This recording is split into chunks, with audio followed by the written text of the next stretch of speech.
What is up, everyone? We are back with another top 5 new brews. This is deck number 2. We just got one more after this, and then the new set will be out. Today we got a pretty spicy deck. This is Dark Realms Hidetsugu. So the namesake cards in this deck, we got Hidetsugu and Kairi. This was a card that actually saw quite a lot of play a few sets ago because we had a pretty nice combo that was basically an instant win combo. Uh, this card also saw a little bit of play after that, even without the combo, but still very solid playable card. But now we've got a new card, Rise of the Dark Realms, which combos pretty nicely with the Hidetsugu and Kairi. So I think it's worth trying out again, and you kind of get like infinite Hidetsugus if you do it correctly. So yeah, let me explain the deck a little bit. So to start off, um, the base shell is a Dimir control deck because we got a lot of aggro in the format right now. We also have some like top end control stuff, which is doing like domain and ramping up. So you need to both stop the aggro decks and slow it down while also stopping the high end greedy domain ramp stuff until you can get your combo off. So that's what our objective is. And so in the 1 mana slot, we got Stab and we got Unsummon. I opted for more Unsummon because we can use it for our own creature as well, the Hidetsugu and Kairi, as a way to protect it. And also against the mono red decks, honestly, bouncing their creature often is better than removing it because they've wasted 2 or 3 pump spells, and -2/-2 isn't, not very often is it going to be good enough to kill the creature. So unsummoning is much safer. All right, and then for the 2 mana slot, we got Phantom Interference, pretty good 2 mana counterspell. We got Go for the Throat, more removal, and we have one for a spicy one of Demonic Council, which lets you search your library for a demon card and put it in your hand. This is a way to kind of help find our combo pieces because we really need to find our Hidetsugus to win the game. And also, if we happen to have Delirium at the time, then we can also find our Rise of the Dark Realms. So either way, it's going to be pretty useful. And then we're running 3 Jace the Perfected Mind. This is kind of like a secondary win con. It's also pretty good against control-y type decks. And for our Rise of the Dark Realms, we typically would want the opponent to have some creatures in their graveyard too. So, milling the opponent and getting some cards and making your opponent waste some removal, it's all going to pay off for when we get our Rise of the Dark Realms going. And we've got also the sweepers here with Deadly Cover Up. Possibly there could be a better sweeper to use than this one, but it's a very solid one, and it helps when you put stuff in the opponent's graveyard, maybe put something that they can cast, or that's a big threat that you need to kind of extract out of their deck. So that's why that one's pretty good. And then, as I mentioned, Hidetsugu and Kairi. Just in case you don't know what this card does, you play it.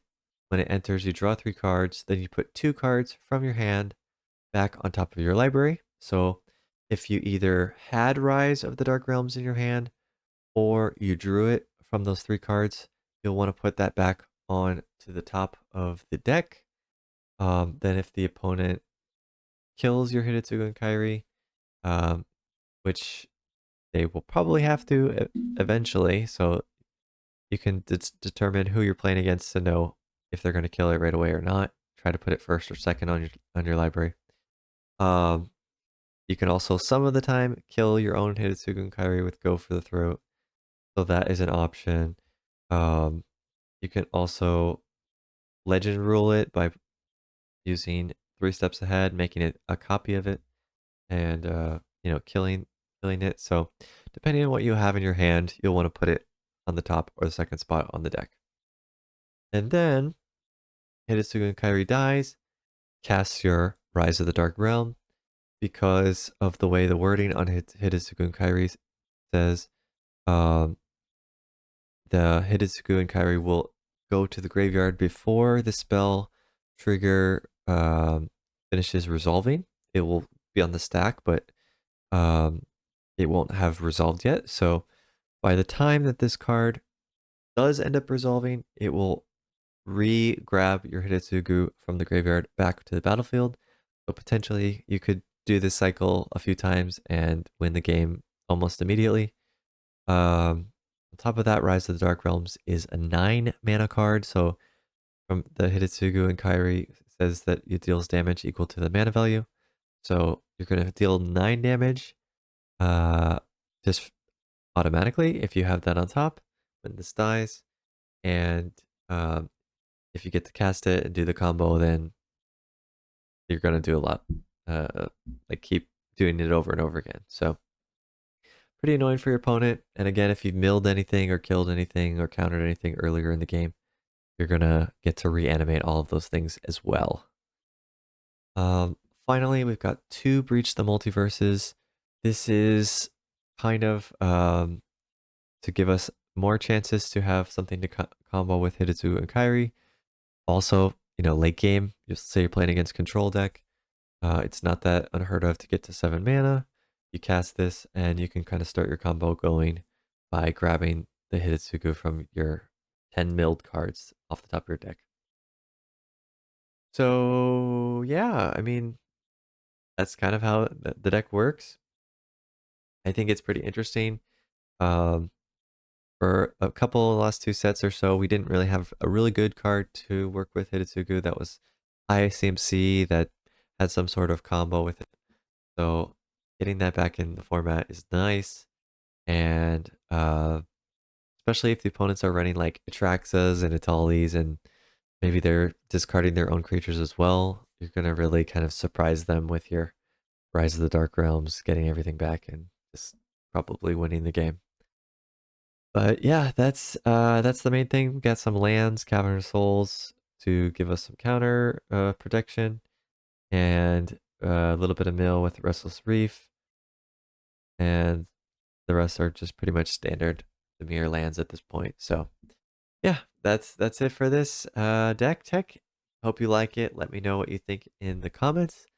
If you find a better way to like consistently trigger the combo by maybe killing your own Hidetsugu or something, let me know, and maybe we can adjust it and try some different versions out on the ladder. But yeah, I think that's gonna be it for this one. So we'll have the next top 5 new brews #1 deck coming up soon, and then the set will be out, and we'll have to see how everything works out. So thanks for watching. Hope you have a blessed day. See ya.